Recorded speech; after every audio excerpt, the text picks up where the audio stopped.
Mock इंटरव्ह्यूमध्ये एक प्रश्न त्यावेळेस विचारला होता, मार्च एप्रिलचा पिरियड होता, की शनी शिंगणापूरला जो इश्यू चालला आहे त्यात तुम्ही महिलांना मंदिरात प्रवेश दिला पाहिजे का? कारण तिथे एक्सिडेंट असा झाला होता, एका महिलेने त्या चौथऱ्यावर प्रवेश केला आणि तिथल्या लोकांनी डिक्लेअर केलं, जे स्वतःला शहाणे पंडित किंवा शिकलेले लोक म्हणतात, त्यांनी डिक्लेअर केलं की हा चौथरा अपवित्र झाला, त्याचा तुम्ही दुधाने अभिषेक करायला पवित्र करा आणि नंतरच तुम्ही इथे महिलांना परत एंट्री बंद करा आणि बाकीचं काम परत नंतर चालू ठेवा.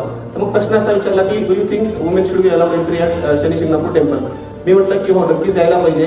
कारण महिला आणि पुरुष असं आपण जे डिस्क्रिमिनेशन करतो ते चुकीचं आहे आणि आपण देखील अनुभवलं असेल की आपण 125 कोटी लोकांचा देश आहे. आपण नेहमी प्रयत्न करत असतो की आपल्याला एखादा गोल्ड मेडल मिळावं, एखादं सिल्वर मेडल मिळावं आणि गेल्या 10-15 वर्षात आपण बघतो आहोत की भारताला जे 2 आतापर्यंत मेडल भेटलेत ते कुणी मिळवून दिलेत? दोन्ही देखील मुलीच आहेत. आणि पहिलं जे मेडल आपल्याला भेटलं ते तर हरियाणातली मुलगी आहे, तिथे चाइल्ड सेक्स रेशिओ सर्वात कमी आहे. जवळपास 810-815 मुली असतात 1000 मुलांच्या तुलनेत.